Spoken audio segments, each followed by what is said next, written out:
આજે આપણે પાઠ 6 પેશીઓ ચાલુ કરવાનો છે।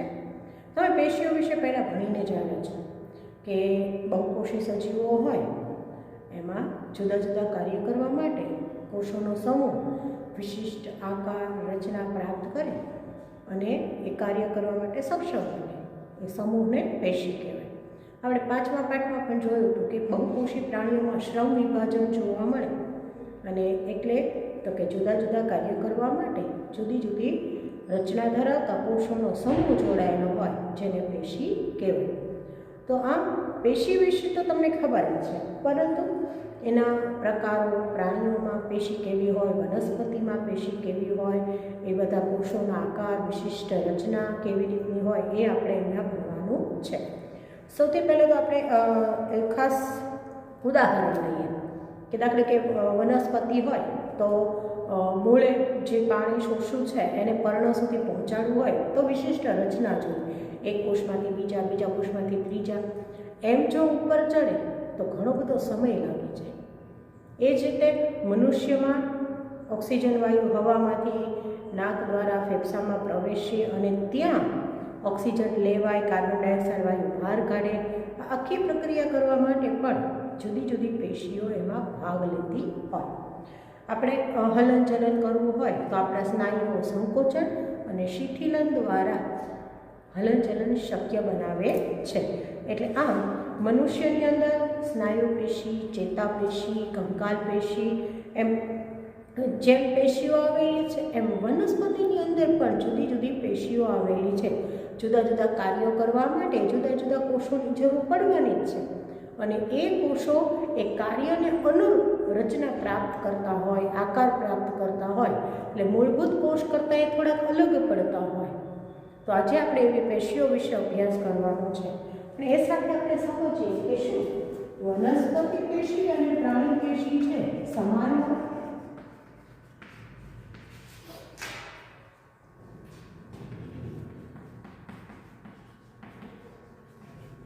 તો પહેલાં એક સમજીએ કે વનસ્પતિ અને પ્રાણીઓ બંનેની જીવન પ્રણાલી અલગ અલગ છે, બંનેની અંદર કાર્યો અલગ અલગ છે। વનસ્પતિ છે એ પોતાના શરીરની અંદર જ પોતાનો ખોરાક બનાવે છે, બરાબર, અને એને માટે એને અનુરૂપ એને પેશીઓની જરૂર પડે। એ સ્થાયી જીવન જીવે છે, એ હલનચલન કરતા નથી। તો વનસ્પતિ માટે કોઈ પ્રચલન અંગ કે એને અનુરૂપ સ્નાયુ પેશી, કંકાલ પેશીની જરૂર પડતી નથી। એને મૂળે શોષેલા પાણીને પર્ણ સુધી પહોંચાડવા અને પર્ણએ તૈયાર કરેલો ખોરાક વનસ્પતિના જુદા જુદા અંગો સુધી પહોંચાડી શકે એવી પેશીની જરૂર છે। એટલે વનસ્પતિ પેશી અને પ્રાણી પેશી વચ્ચે ઘણો બધો તફાવત છે, બરાબર। આ તફાવતમાં એક પહેલો ગમે કે ભાઈ વનસ્પતિ છે એ સ્થાયી અને સ્થાપિત જીવન જીવે છે, એટલે એની પેશી કેવી હોવી જોઈએ કે એક જ જગ્યાએ રહે છે તો એ એના શરીરને આધાર આપે એવી પેશી હોવી જોઈએ। પછી એ કોઈ પણ ઋતુમાં એને કાંઈ ઘર બાંધવાનું નથી હોતું, એટલે કોઈ પણ ઋતુમાં પર્યાવરણ સામે ટકી રહે એટલે મજબૂત પેશી હોવી જરૂરી છે। પછી કોષ બહારના કોષો જે પર્યાવરણના સંપર્કમાં રહેતા હોય એ કોષો છે એ પર્યાવરણના જુદા જુદા ફેરફારને લીધે પછી કોઈ પણ આઘાતને આધારે ઈજા પામના કરે, ઘડીએ ઘડીએ મૃત પામે, તેની જગ્યાએ નવા કોષો ઉમેરવાની જરૂર ઊભી થાય। એની કરતાં એ કોષો મૃત હોય તો વનસ્પતિને વધુ આધાર પણ મળે અને એને એ જગ્યાએ નવા કોષો ઉમેરવાની જરૂર પણ ન પડે। એટલે વનસ્પતિ છે એની પેશીઓ મોટાભાગે મૃત પેશી વધુ હોય, જીવંત પેશી ઓછી હોય છે। એ કોષને એટલે કે વનસ્પતિના શરીરને આધાર આપે, મજબૂતાઈ આપે એવા પ્રકારની પેશી, એ પેશીને જાળવણીની જરૂરિયાત ઓછી હોય, બરાબર। એટલે સૌથી પહેલો તફાવત આ થાય કે વનસ્પતિ સ્થાયી અને સ્થાપિત જીવન જીવે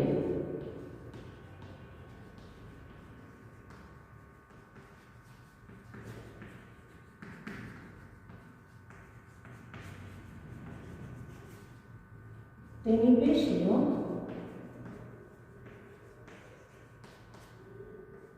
વનસ્પતિને આધાર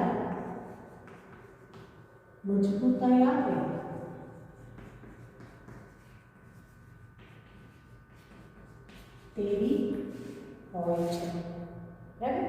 તથા વધુ પ્રમાણમાં મૃત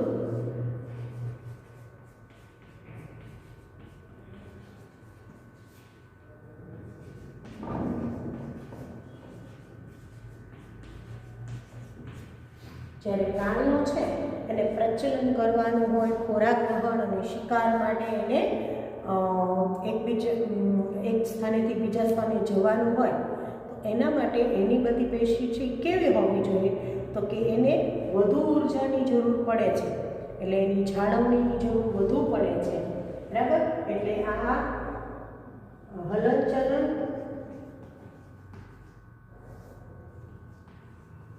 અને પ્રજનનનું પ્રમાણ પ્રાણીઓમાં વધુ હોય છે,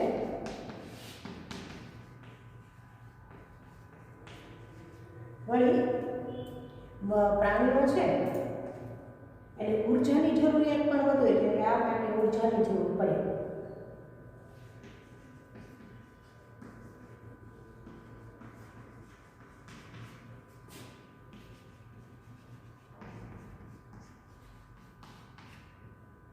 તેની પેશી વધુ જીવંત હોય છે.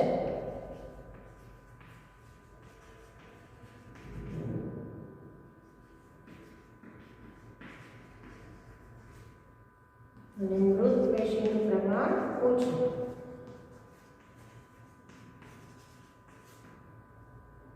બરાબર. પછી બીજું ખાસ કે પ્રાણીઓ અને વનસ્પતિઓ છે એને વૃદ્ધિમાં પણ તફાવત જોવા મળે છે.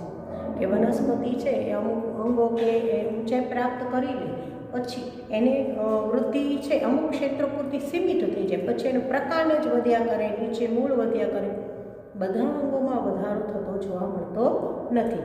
પ્રાણીઓ છે એની અંદર આવી વર્ધનમાન કે અવર્ધમાન એવા ભાગો જોવા નથી મળતા, કેમ કે એને પેશી વધુ જીવંત હોય છે. જીવંત હોવાને કારણે કોષો છે વારંવાર મરી જતા હોય તો એની જગ્યાએ નવી કોષો ઉમેરવા, નવી પેશી ઉમેરવા માટે કોષો સતત વિભાજન પામ્યા કરે એ જરૂરી હોય છે, બરાબર. એટલે એમાં વર્ધમાન કે અવર્ધમાન જેવા ભાગો નથી. એની જે વૃદ્ધિ છે એ કોઈ અમુક ક્ષેત્ર પૂરતી મર્યાદિત હોતી નથી, એટલે એ પણ જોઈએ.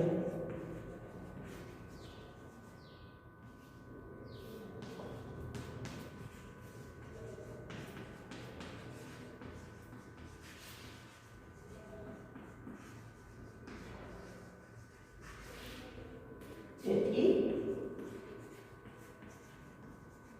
વર્ધમાન કે અવર્ધમાન ભાગો જોવા મળતા નથી.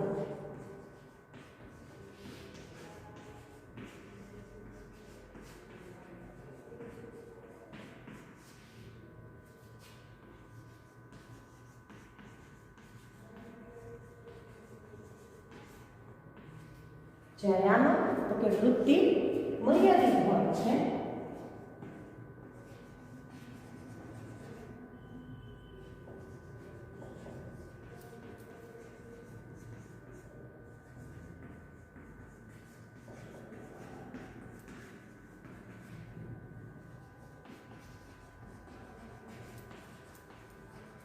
વર્ધમાન તથા અવર્ધમાન ભાગો જોવા મળે.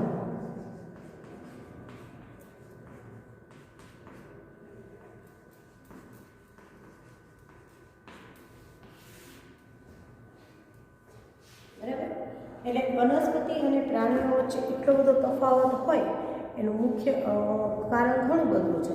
એક તો મુખ્ય તફાવત શું છે કે વનસ્પતિઓ પોતાની મેળે પોતાનો ખોરાક બનાવે, જ્યારે પ્રાણીઓને પોતાના ખોરાક માટે, શિકાર શોધવા માટે અલગ પ્રજનન કરવું પડે, વધુ દૂર સુધી જવું પડે.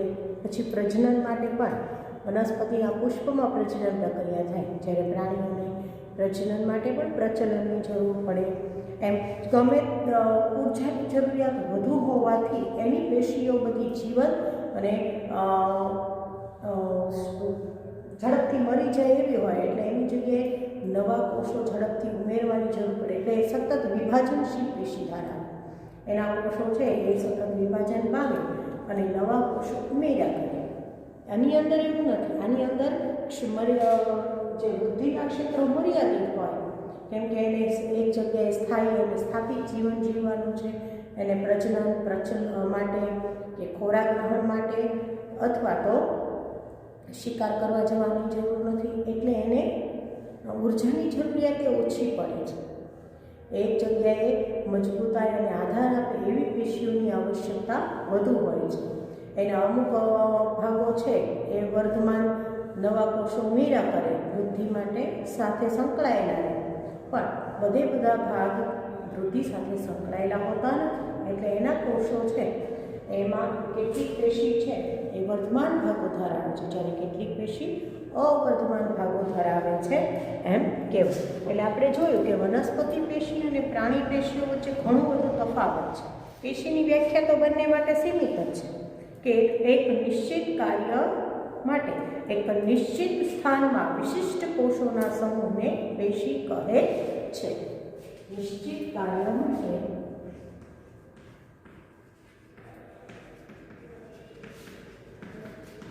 નિશ્ચિત સ્થાનમાં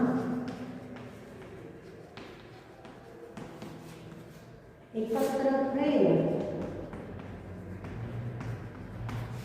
વિશિષ્ટ કોષોના સમૂહને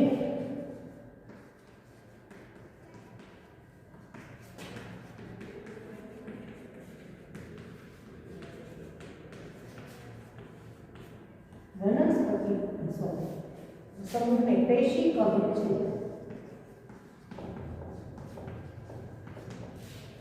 પેશીના બે પ્રકાર: વનસ્પતિ પેશી, પ્રાણી પેશી. ઉદાહરણ તરીકે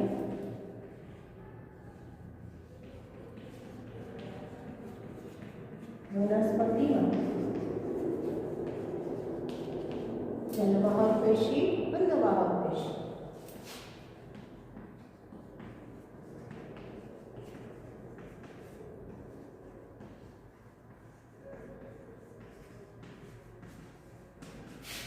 જ્યારે પ્રાણીઓમાં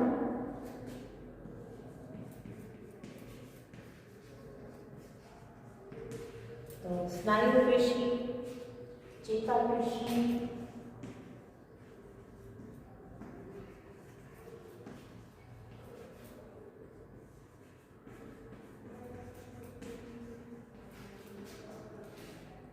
બરાબર.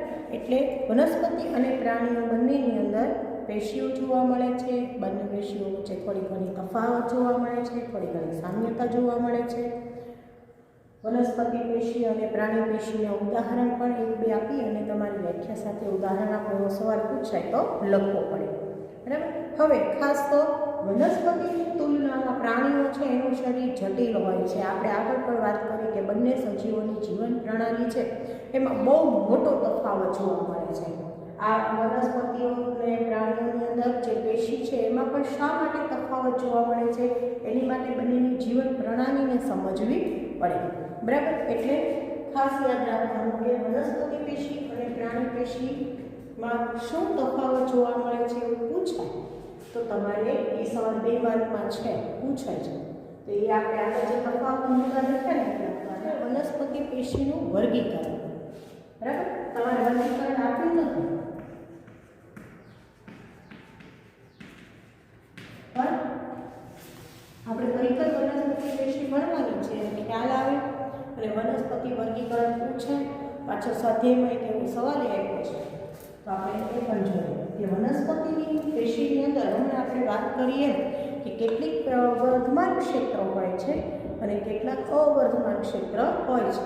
તો વનસ્પતિ પેશીને 2 પ્રકાર હોય છે: વર્ધનશીલ પેશી અને સ્થાયી. અવર્ધમાન એટલે શું કે જે હવે વૃદ્ધિ પામતી નથી એટલે સ્થાયી થઈ ગઈ છે એવી પેશી.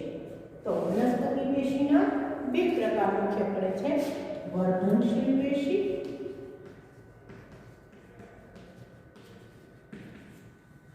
અને સ્થાયી પેશી.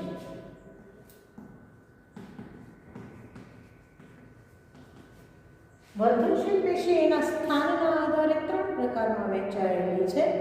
બરાબર. અગ્રસ્થ વર્ધનશીલ પેશી,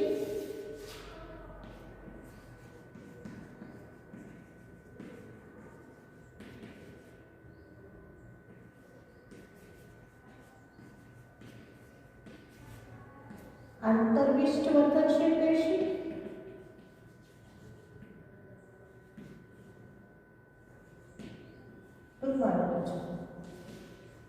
અને પાર્શ્વીય વર્ધનશીલ પેશી.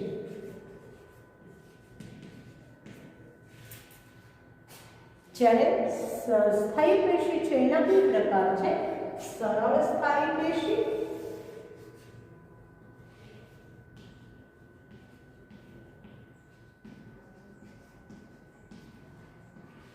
અને જટિલ સ્થાયી પેશી.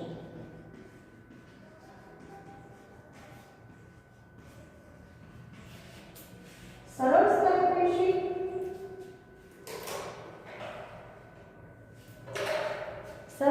પેશીના ત્રણ પ્રકાર થાય છે, મૃદુતક, સ્થૂળ કોણ અને દઢોતક. જ્યારે જટિલ પેશીના બે પ્રકાર છે, જલવાહક, અન્નવાહક. તો આમ વનસ્પતિ પેશી છે એને મુખ્યત્વે બે ભાગમાં વહેંચવામાં આવે છે, વર્ધનશીલ પેશી, સ્થાયી પેશી. વર્ધનશીલ પેશીના આગળ ત્રણ પ્રકાર છે, અપરસ્થ વર્ધનશીલ પેશી, આંતરવિષ્ટ વર્ધનશીલ પેશી અને પાર્શ્વીય વર્ધનશીલ પેશી.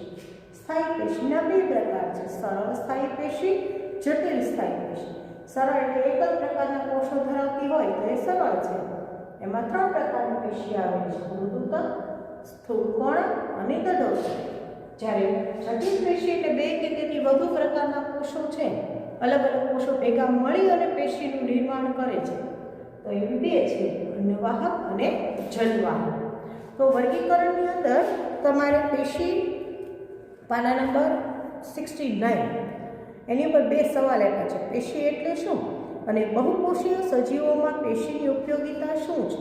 તો પેશીની વ્યાખ્યા તો મેં હમણાં લખી હતી. હવે બહુકોષીય સજીવોમાં પેશીની અગત્ય શું છે, તો ખાસ યાદ રાખજો કે તમારા જે પ્રસ્તાવના છે ને એમાં જવાબ છે, પણ એને તમારે ભેગો કરવો. એટલે સમજો કે બહુકોષીય સજીવો છે એના બધા જ કોષો એ પર્યાવરણના સંપર્કમાં હોતા નથી. એના જે સપાટી પરના કોષો હોય એ પર્યાવરણના સંપર્કમાં હોય તો એને શ્વસન વાયુની જરૂર પડે, ઓક્સિજનની જરૂર પડે, કાર્બન ડાયોક્સાઇડ બહાર કાઢવો હોય તો એ સીધો પર્યાવરણ સાથે કાઢી ન શકે. જ્યારે એક કોષી અમીબા છે એ પર્યાવરણના સીધા સંપર્કમાં છે, એટલે એને જરૂરી ઓક્સિજન અંદર લઈ લે, પ્રસરણ દ્વારા કાર્બન ડાયોક્સાઇડ બહાર કાઢી નાખે, ખોરાક અંદર લઈ લે, ઉત્સર્ગ દ્રવ્યો બહાર કાઢી નાખે, અપાચિત ખોરાક બહાર કાઢી નાખે. સીધું પર્યાવરણ સાથે આખી સપાટી સંપર્કમાં હોવાથી એ પ્રસરણ પ્રક્રિયા દ્વારા જુદી જુદી વસ્તુઓ મેળવે અને કાઢી શકે છે. પરંતુ બહુકોષી સજીવોના બધા કોષો પર્યાવરણના સીધા સંપર્કમાં નથી. સપાટીના કોષો હોઈ શકે પરંતુ અંદરના કોષોને પણ પોષણની જરૂર પડે, ઓક્સિજનની જરૂર પડે, કાર્બન ડાયોક્સાઇડ ઉત્સર્ગ દ્રવ્યોના નિકાલની જરૂર પડે. એટલે પછી બહુકોષી સજીવોમાં જે શ્રમ વિભાજન છે આવી વિશિષ્ટ રીતે થયેલું જોવા મળે. એટલે એ સવાલ એ છે કે બહુકોષી સજીવોમાં પેશીની ઉપયોગિતા શું છે. તો અહીંથી લખો કે બહુકોષી સજીવોમાં જુદા જુદા અસંખ્ય કોષો આવેલા હોય છે, બરાબર. એ કોષોમાં દ્વારા ખોરાકનું અંતઃગ્રહણ, પાચન, શ્વસન, ઉત્સર્જન વગેરે જેવી પ્રક્રિયાઓ કરવા માટે કોઈ દરેક કોષ આ એક જ પ્રક્રિયા કરી શકે નહીં. એટલે જુદા જુદા કોષોના સમૂહ એ જુદા જુદા કોષો પેશીનું નિર્માણ કરે, પેશીઓ અંગોનું નિર્માણ કરે અને વિવિધ કાર્ય સાથે સંકળાયેલા હોય. દાખલા તરીકે સ્નાયુ પેશી હલનચલનનું કાર્ય કરે છે, પછી રુધિર વહનનું કાર્ય કરે છે, જે ખોરાક, અંતઃસ્ત્રાવ, પોષક દ્રવ્યો, શ્વસન વાયુઓ વગેરેના વહનનું કાર્ય કરે છે. આ બધી જ વસ્તુઓ અહીંયા તમારે પ્રસ્તાવનામાં આપેલી છે, બરાબર. તો બહુકોષી સજીવોમાં જુદા જુદા કાર્યો કરવા માટે જુદી જુદી પેશી અને જુદી જુદી પેશીઓ દ્વારા અંગ નિર્માણ થયેલું હોય, તેથી વિવિધ કાર્યો સરળતાથી થઈ શકે.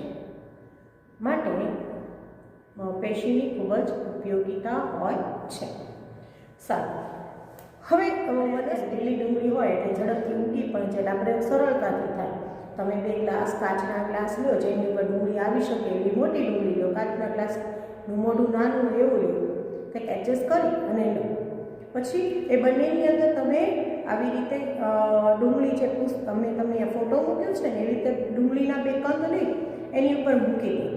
હવે એક છે એની મૂળની લંબાઈ પહેલાં જ દિવસે બંનેની મૂળની લંબાઈ માપી લેવાની છે, બરાબર.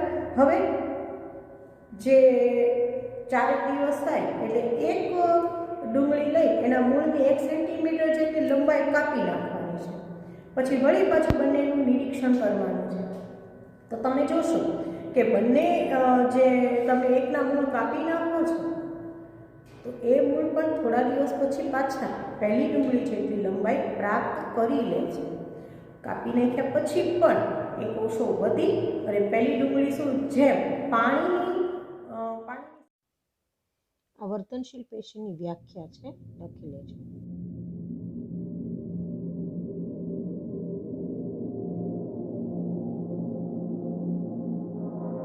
તો અહીંયા મૂળમાં રહેલી વર્તનશીલ પેશીની જેમ પ્રકારના પ્રરોહાગ્ર એટલે કે ટોચ ઉપર જે પેશી રહેલી હોય એ પણ પ્રકારની લંબાઈમાં વધારો કરતી પેશી છે.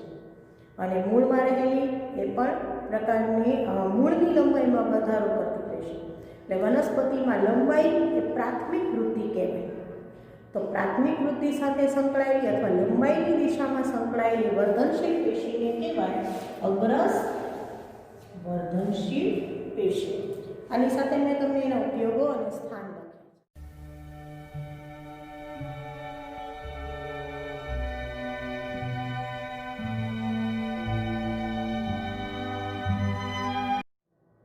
બરાબર. પછી બીજી પેશી છે એ તમને કહીએ તો કે તમે જો વનસ્પતિ હોય એનું પ્રકાંડ ધીરે ધીરે જાડું થતું જાય, મૂળ પણ પાતળા હોય તો ધીરે ધીરે જાડા થતા જાય. તો વનસ્પતિના આ પરિઘીય વિસ્તાર એટલે ગોળાઈના ભાગમાં આવેલો વિસ્તાર. તો વનસ્પતિના પ્રકાંડ અને મૂળના પરિઘીય વિસ્તારમાં પણ એવી પેશી આવેલી છે કે જે નવા કોષો ઉમેરી પ્રકાંડ કે મૂળની જાડાઈમાં વધારો કરે છે. આવી પેશીને પાર્શ્વીય વર્ધનશીલ પેશી કહેવાય.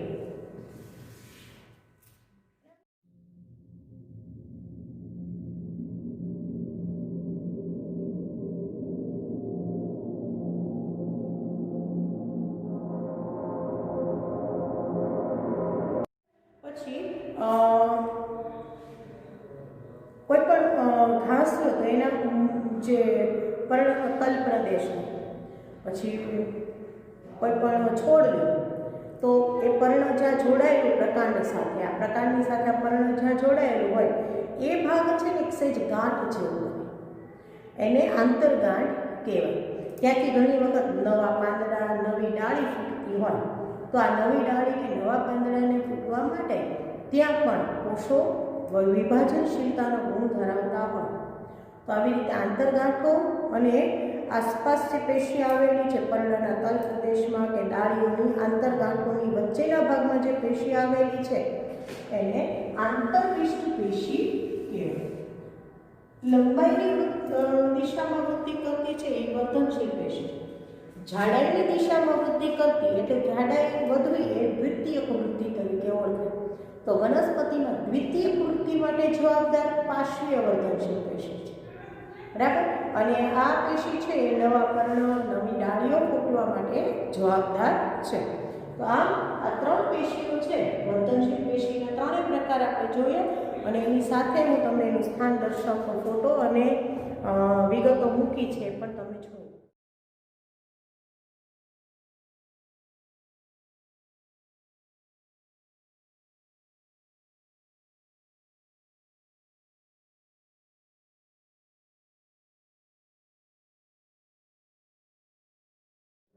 તો એની ટૂંકનોંધ છે, વર્ધનશીલ પેશીની ટૂંકનોંધ પૂછાય છે 3 માર્કની અંદર. તો તમારે એના સામાન્ય ગુણધર્મો કે વર્ધનશીલ પેશીના કોષો કેવા હોય તો કે સક્રિય હોય, સતત વિભાજન પામતા હોય. સતત વિભાજન પામતા હોવાથી એની કોષ દિવાલ કેવી હોય તો કે પાતળી હોય એના કોષો વચ્ચે આંતરકોષીય અવકાશનો અભાવ હોય કે એને નવા કોષો ફટાફટ ઉમેરાયા કરે તો એને કોષોની જગ્યા વધે નહીં. એની અંદર રસધાની પ્રમાણમાં નાની હોય એટલે સામાન્ય વનસ્પતિ કોષ કરતાં થોડું વિભેદન પામેલા કોષો હોય. ફરીથી કોષો સક્રિય, કોષરસ ઘટ્ટ, પાતળી સેલ્યુલોઝથી બનેલી કોષ દિવાલ, રસધાની કાં તો હોતી નથી અથવા તો ખૂબ જ નાની હોય છે. આંતરકોષીય અવકાશનો અભાવ જોવા મળે છે. તો આ એના લક્ષણો, વર્ધનશીલ પેશીના લક્ષણો, એના પ્રકાર, દરેક પ્રકારના સ્થાન અને કાર્ય આ સાથે મેં મૂક્યા છે. તમે પણ લખી નાખજો. Thank you.